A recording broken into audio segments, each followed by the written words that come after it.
بسم اللہ الرحمن الرحیم السلام علیکم ورحمۃ اللہ وبرکاتہ۔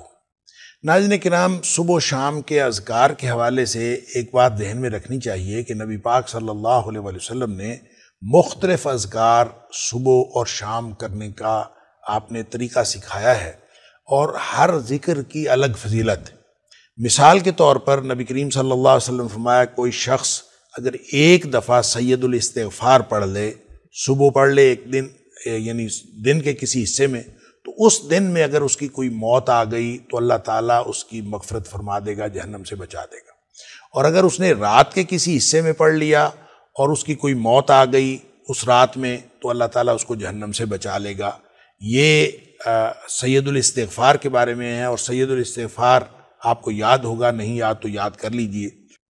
اللہم انت ربی لا الہ الا انت خلقتنی وانا عبدک وانا علی عہدک ووعدک ما استطعت اعوذ بک من شر ما صنعت ابوء لک بنعمتک علی وابوء بذنبی فاغفر لی فانہ لا یغفر الذنوب الا انت۔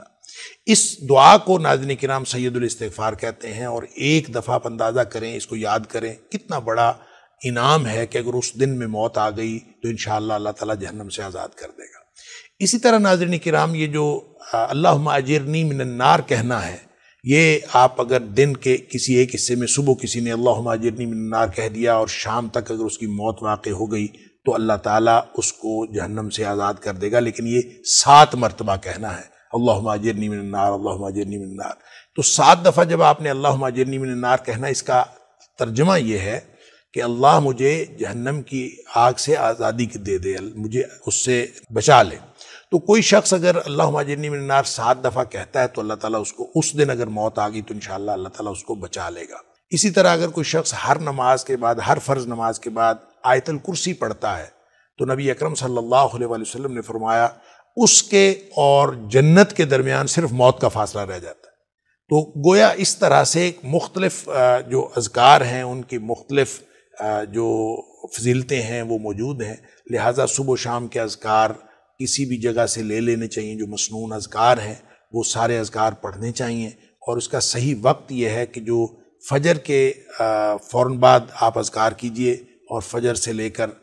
خاص طور پر اگر فجر سے لے کر اشراق تک آپ اپنے پورے اذکار کر لیں تو نبی اکرم صلی اللہ علیہ وسلم نے فرمایا کہ جو شخص فجر سے لے کر فجر کی نماز پڑھے اور اس پر اپنی جگہ پر بیٹھا رہے اور پھر اس وقت اٹھے جب اشراق کا وقت ہو گیا اور 2 رکعت پڑھنے کے بعد اٹھے، تو اس کو مقبول حج اور مقبول عمرے کا ثواب ملتا ہے، یعنی حج بھی اور عمرہ بھی، سبحان اللہ۔ اسی طرح جو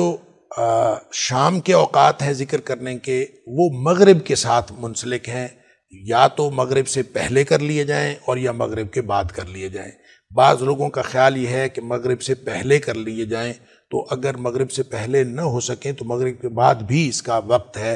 جن اذکار کے بارے میں نبی پاک صلی اللہ علیہ وسلم نے فرمایا رات کے کسی حصے میں کر لیے جائیں، تو ظاہر ہے کہ رات کا حصہ تو مغرب کے بعد شروع ہوتا ہے، اس لیے جیسے سید الاستغفار کے بارے میں نے عرض کیا، تو اس لیے کو بہتر یہ ہے کہ مغرب کے بعد سارے اذکار کر لیے جائیں۔ مغرب سے پہلے یا مغرب کے بعد دونوں اوقات درست ہیں، لیکن جو صبح و شام کے اوقات ہیں ان میں جو نبی پاک صلی اللہ علیہ وسلم کے بتائے ہوئے اذکار ہیں وہ کرنے بہت ضروری ہیں۔ اس کے ساتھ نہ صرف دنیا کی کامیابیاں ملتی ہیں بلکہ آخرت میں بھی انشاءاللہ اللہ تعالیٰ بہت بڑا اجر عطا فرمائے گا۔ اللہ تعالیٰ مجھے اور آپ کو اس بات کی توفیق دے۔ السلام علیکم ورحمۃ اللہ وبرکاتہ۔